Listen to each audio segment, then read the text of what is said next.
Sir మార్గదర్శికి RBI shock ఇచ్చింది sir. అంటే RBI చట్టం ఏదైతే ఉందో అది మార్గదర్శికి వర్తించదు అని జెప్పేసి వీళ్ళు ఇన్నాళ్ళు వాదించారు. కాకపోతే ఆర్‌బీఐ చట్టం ఖచ్చితంగా వర్తిస్తుంది మార్గదర్శికని హైకోర్ట్‌కి ఆర్‌బీఐ వాళ్ళు చెప్పారు సార్. దాన్ని హైకోర్ట్ కూడా యాక్సెప్ట్ చేసినట్టుగా తెలుస్తుంది. మరి ఇప్పుడు దీనివల్ల మార్గదర్శి వాళ్ళకేమైనా శిక్ష పడే అవకాశం ఏమన్నా ఉందా? అసలు ఆర్‌బీఐ చట్టం ఏంటి? అది ఏ విధంగా మార్గదర్శికి వర్క్ అవుతుంది? మార్గదర్శి సంబంధించి ప్రధానంగా 2 రకాల కేసులున్నాయి. ఒకటి మార్గదర్శి ఫైనాన్సియర్స్ ఒకటి, మార్గదర్శి చిట్ ఫండ్స్ ఒకటి. మనం మొన్న జగన్ పీరియడ్‌లో రామోజీరావు గారు బతికున్నప్పుడు, రామోజీరావు గారిని సీఐడీ వెళ్లి విచారించడం, ఆయన కోడలి ఆమెను ప్రశ్నించడం, ఇవన్నీ కూడా మార్గదర్శి చిట్ ఫండ్స్‌కి సంబంధించిన కేసు. అయితే రాజశేఖర రెడ్డి బతికున్నప్పుడు 2006లో ఉండవల్లి అరుణ్ కుమార్ మార్గదర్శి ఫైనాన్సియర్స్ అనే సంస్థ మీద కేసు పెట్టాడు. సో చిట్స్ వేరు, ఫైనాన్సియర్స్ వేరు. మనం ఇప్పుడు మాట్లాడుకుంటే ఉండే టాపిక్ ఫైనాన్సియర్స్ టాపిక్. ఈ మార్గదర్శి ఫైనాన్సియర్స్ అనే సంస్థ హెచ్యుఎఫ్ అనే సంస్థగా ఏర్పడింది. హెచ్యుఎఫ్ అంటే ఇప్పుడు మనకి కంపెనీల్లో రకరకాలు ఉంటాయి. లిమిటెడ్ కంపెనీ, తర్వాత ప్రైవేట్ లిమిటెడ్ కంపెనీ, ఇట్లాగా. అందులో హెచ్యుఎఫ్ అని ఒకటి. హెచ్యుఎఫ్ అంటే హిందూ అన్డివైడెడ్ ఫ్యామిలీ. ఈ హిందూ అన్డివైడెడ్ ఫ్యామిలీ యాక్ట్ ఒకటి ఉంటుంది. అంటే ఇప్పుడు ఒక ఫ్యామిలీ ఉంది అన్డివైడెడ్, ఒక 50 మంది కలిసి ఆ ఫ్యామిలీలో ఉంటారు అనుకున్నాం. ఈ 50 మంది కలిసి ఒక సంస్థ పెట్టుకొని 50 మంది ఫండ్స్ అందులో పెట్టుకొని వాళ్ళు డిస్ట్రిబ్యూట్ చేసుకోవచ్చు. దీన్ని హిందూ అన్డివైడెడ్ అంటారు. 50 మంది కాబట్టి 500 మంది ఉండొచ్చు. కొన్ని మార్వారి ఫ్యామిలీస్ ఇలాంటివి చేస్తుంటారు అనమాట. వాళ్ళకి ఆ బిజినెస్ పీపుల్ ఒకరికొకరు హెల్ప్ చేసుకోవడానికి ఇటువంటి హెచ్యుఎఫ్ కింద కంపెనీ పెట్టుకుంటారు. రామోజీరావు కూడా దీని కింద నేను పెట్టుకుంటానని పర్మిషన్ తీసుకున్నాడు. తీసుకున్నప్పుడు పబ్లిక్ దగ్గర నుంచి డిపాజిట్స్ కలెక్ట్ చేయకూడదు. నీ అన్డివైడెడ్ ఫ్యామిలీలో మెంబర్స్ దగ్గర నుంచే చేయాలి. కానీ రామోజీరావు ఏం చేశాడు, పబ్లిక్ దగ్గర నుంచి దాదాపు 2,000 కోట్ల పైన కలెక్ట్ చేసుకొని ఈ డబ్బుల్ని తాను ఇతర కంపెనీలకు వాడుకున్నాడు. ఇతర ఈనాడు ఉంది, టీవీలు ఉన్నాయి, ఆయనకి పచ్చళ్ళు ఉంది, డాల్ఫిన్ హోటల్ ఉంది, సినిమా డిస్ట్రిబ్యూషన్, ప్రొడక్షన్, రకరకాల వ్యాపారాలు రామోజీరావుకు ఉన్నాయి. రామోజీ ఫిల్మ్ సిటీ ఉంది. వీటికంతా ఈ డబ్బుల్ని మార్గదర్శి ఫైనాన్సర్స్ డబ్బుల్ని, మార్గదర్శి చిట్ ఫండ్స్ డబ్బుల్ని, డిపాజిటర్ల డబ్బుల్ని దానికి పెట్టుబడులుగా వాడుకున్నారు. ఇది చట్టరీత్యా వ్యతిరేకం. సో అసలు కలెక్ట్ చేయడం రాంగు, ఈ డబ్బులు మళ్ళీ చేయడం రాంగు. ఇది ఆయన వెళ్ళింది 2006లో. అయితే ఆయన అప్పటి నుంచి ఫైట్ చేస్తున్నాడు. ఆయనకు రాజశేఖర రెడ్డి ఉన్నప్పుడు హెల్ప్ అయింది. తర్వాత రామోజీరావు కేంద్ర స్థాయిలో ఆయన కాంగ్రెస్ పెద్దల్ని, సోనియా గాంధీని ఇలాంటి వాళ్ళంతా పట్టుకొని రాజశేఖర రెడ్డిని కొంత ఆగమని చెప్పారు. రాజశేఖర రెడ్డి సైలెంట్ అయ్యాడు. రాజశేఖర రెడ్డి అయ్యేసరికి ఉండవల్లి అయ్యాడు. అలాగా ఈ కేసు అనేది కోర్టుల్లో కూడా వివిధ వ్యవస్థల్లో రామోజీరావుకు ఉన్న పట్టు కూడా అసాధారణమైన పట్టు. అందుకనే రామోజీరావు చంద్రబాబుకి బాగా ఉపయోగపడ్డాడు ఈ విషయాలు. ఎప్పుడైనా మన దేశంలో ఏ వ్యవస్థ అయినా, అంటే ఏ కంపెనీ అయినా, ఏ కంపెనీ వ్యాపారాలైనా డెవలప్ కావాలంటే రాజకీయాల మీద ఆ కంపెనీకి పట్టు ఉండాలి. ఇది ప్రపంచవ్యాప్తంగా కూడా వాస్తవం. మల్టీనేషనల్ కంపెనీస్కి ప్రపంచవ్యాప్తంగా పట్టు ఉంటుంది. ఇప్పుడు ఆఫ్రికాలో మొత్తం వ్యాపారాలు చేయాలనుకుంటే అది పాలసీల్ని డిసైడ్ చేయగలదు, పాలసీల్ని తమకు అనుకూలంగా మార్చుకోగలదు ఆ కంపెనీ, మల్టీనేషనల్ కంపెనీ. అలాగా దేశంలో కూడా అతిపెద్ద కంపెనీస్ ఏం చేస్తాయంటే రాజకీయాల్ని తమ కంట్రోల్లోకి తీసుకోవడం, రాజకీయ నాయకులకి ఫండ్ ఇవ్వడం, వాళ్ళని తమ కంట్రోల్లో పెట్టుకోవడం చేస్తాయి. దానికి వాళ్ళు ఏం చేస్తారంటే చట్టాన్ని ఉల్లంఘించినా కూడా వీళ్ళు చూసి చూడనట్టు వెళ్తారు, చట్టాలను వీళ్ళకి అనుకూలంగా మార్చుతారు, అమెండ్మెంట్ చేస్తారు. ఇవన్నీ మనకి ఇప్పటి నుంచో తెలుసు. అలాగా ఇప్పుడు గవర్నమెంట్ వచ్చినా కూడా మనం చూస్తున్నాం. అదానీ అంబానీ వీళ్ళిద్దరే ఈ గ్రోత్ మనం ఎంత ఎక్స్పోనెన్షియల్ గ్రోత్ అంటారు, అంటే ఒకేసారి 10 రెట్లు, 20 రెట్లు, 100 రెట్లు జంపింగ్ కనబడుతుంది. అలాగా రామోజీరావు కూడా వ్యవస్థల్ని మేనేజ్ చేసుకొని తను గ్రో అయ్యాడనేది ఒక వాస్తవం. ఆయనే కాదు, అందరూ అయ్యారు. ఆయన ఒక్కడిని నేను వేలెత్తి చూపించట్లేదు. మనం టాపిక్ అయింది కాబట్టి మాట్లాడుతున్నాం. ఇది ఇండియాలో నేను చెప్పేదే కాదు, అనేక మంది ఎకనామిస్టులు కూడా.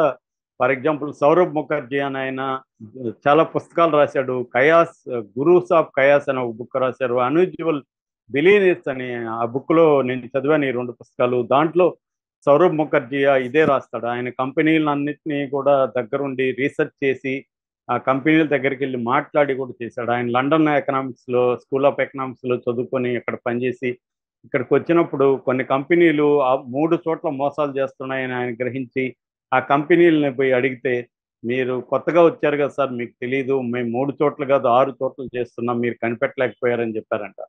సో ఆయన అనేది ఏంటంటే, ఒకప్పుడు అమెరికా లాంటి దేశాల్లో ఇలాగే ఉండేవి, ఇప్పుడు అవి కొంత డెవలప్ అయింది, ఇప్పుడు కొంత ఛానలైజ్ అయిన సిస్టమ్స్ ఇక్కడ ఇంకా లేదు అని చెప్తున్నారు. అలాగే రామోజీరావు కూడా వివిధ వ్యవస్థలని మేనేజ్ చేసుకోవడం ద్వారా తన వ్యాపారాల్ని పెంచుకుంటా వచ్చాడు. ఎందుకంటే పెట్టుబడి అనేది ఏ కంపెనీ, ఏ వ్యాపారానికైనా మూలధనం అనేది ఇంపార్టెంట్. దాన్ని ఆయన సమకూర్చుకోవడానికి ఈ మెథడ్ ఎంచుకున్నాడు. పబ్లిక్ మనీని డిపాజిట్లుగా తీసుకోవడం, దాన్ని తన కంపెనీలను పెట్టుబడిగా పెట్టుకొని డెవలప్ చేసుకుంటారు. ఉండవల్లి మాటల్లో ఏంటంటే, ఇది రామోజీరావు అంటే నాకు గౌరవం ఉంది, ఆయన చాలా కష్టపడ్డాడు, ప్లాన్ చేసుకున్నాడు, పెరిగాడు, అంత ఓకే. కానీ చట్టాన్ని ఉల్లంఘిస్తే రామోజీరావుకి ఒక న్యాయం, ఇంకొకరికి ఇంకొక న్యాయం ఉండదు కదా. ఇదే చట్టాన్ని ఉల్లంఘించారని అనేక చిన్న చిన్న చిట్ ఫండ్స్ కంపెనీలు, చిన్న చిన్న ఫైనాన్స్ కంపెనీలన్నింటినీ మూసేసి వాళ్ళందరినీ జైల్లో పెట్టారు. రామోజీరావుకు వర్తించదా అనేది ఆయన అడిగే ప్రశ్న. సో అందుకని ఆయన వెళ్ళాడు. రామోజీరావు కోర్టులో ఏం వాదించాడంటే, నాకు ఆర్బీఐ చట్టం వర్తించదు అని ఆయన వాదించాడు. వాదిస్తే ఆయన కోర్టుకి వెళ్ళి, మన తెలంగాణ కోర్టుకి, నాకు ఈ చట్టం వర్తించదు కాబట్టి నన్ను మీరు క్వాష్ చేసేయండి ఈ కేసునని చెప్పారు. యాక్చువల్గా అయితే ఇది ఉమ్మడి ఆంధ్రప్రదేశ్ కోర్టు లాస్ట్ డే ఈ కేసును కొట్టేసింది. అది ఉండవల్లికి కూడా చెప్పలేదు. ఉండవల్లి ఫ్లైట్లో వెళ్తున్నప్పుడు పక్కన ఉన్న ఒక లాయర్ ఎవరు ఈ విషయం మీకు తెలుసా అని అడిగితే నాకు తెలియదు అని చెప్పి షాక్ అయ్యాడు. మళ్ళీ సుప్రీంకోర్టుకి వెళ్ళారు, సుప్రీంకోర్టులో జరుగుతుంది. అట్లాగే తెలంగాణ కోర్టుకి మళ్ళీ ఇచ్చారు, తెలంగాణ కోర్టులో జరుగుతుంది. ఇప్పుడు ఒక షాకింగ్ పరిణామం ఇప్పుడు జరిగింది. అదేంటంటే, ఈయన ఎప్పుడైతే ఈ కేసును కొట్టేయండి హైకోర్టుకి వెళ్ళాడో, హైకోర్టు ఆర్బీఐకి కౌంటర్ ఏమని ఆదేశించింది.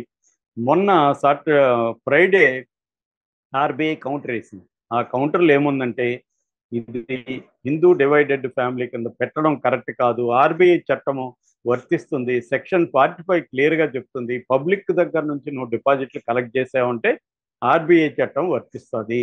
సో రామోజీరావుకి, మార్గదర్శి ఫైనాన్స్కి ఆర్బీఐ చట్టం వర్తిస్తుంది అని ఆర్బీఐ కౌంటర్ వేసింది. ఇది ఇప్పుడు మార్గదర్శి షాక్ అని ఎక్స్పర్ట్లు చెప్తున్నారు. ఎందుకంటే ఇప్పటి వరకు ఆర్బీఐ చట్టం నాకు వర్తించదని ఆయన కోర్టుల్లో ఫైట్ చేస్తున్నాడు.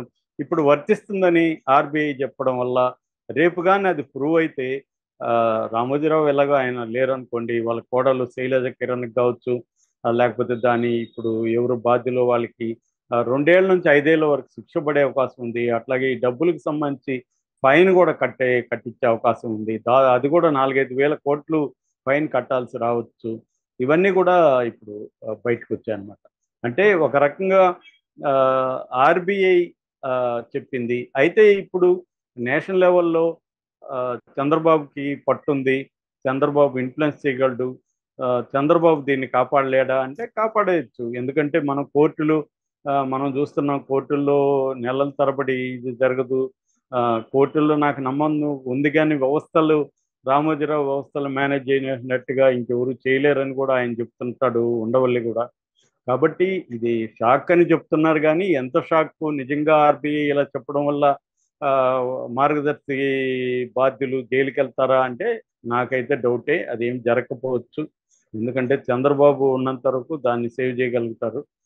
మోడీ గట్టిగా అనుకుంటే తప్ప అవదు. మోడీకి ఇప్పటికిప్పుడు మార్గదర్శిని తప్పని నిరూపించాల్సిన అవసరం మోడీకి కూడా ఏమి లేదు. కాబట్టి మోడీకి కూడా మీడియా అవసరం ఉంది ఇక్కడ. ఆ రకంగా ఆ మధ్య కూడా మనం చూసాం కదా, అమిత్ షా రామోజీ ఫిల్మ్ సిటీకి వెళ్ళి రామోజీరావుని కలిసి వచ్చాడు. అంటే దేశంలోనే second most powerful person Ramoji Rao ఇంటికి వెళ్ళాడంటే రామోజీరావు అతని కంటే కూడా పవర్ఫుల్ అనే కదా అర్థం.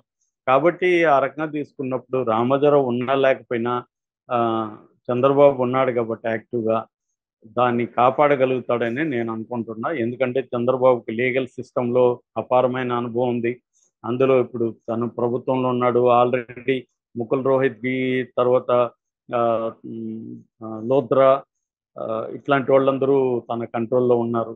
సో వాళ్ళు కరెక్ట్గా గైడ్ చేయగలుగుతారు. రామోజీరావు ఆ, పెట్టిన కంపెనీ దివాలా తీయకుండా అది దాని నేరస్తురాలుగా రుజువు కాకుండా వీళ్ళు చూసుకోగలరు అనేది నేను అనుకుంటున్నాను. ఇప్పటికిప్పుడైతే ఏం తేలకపోవచ్చు.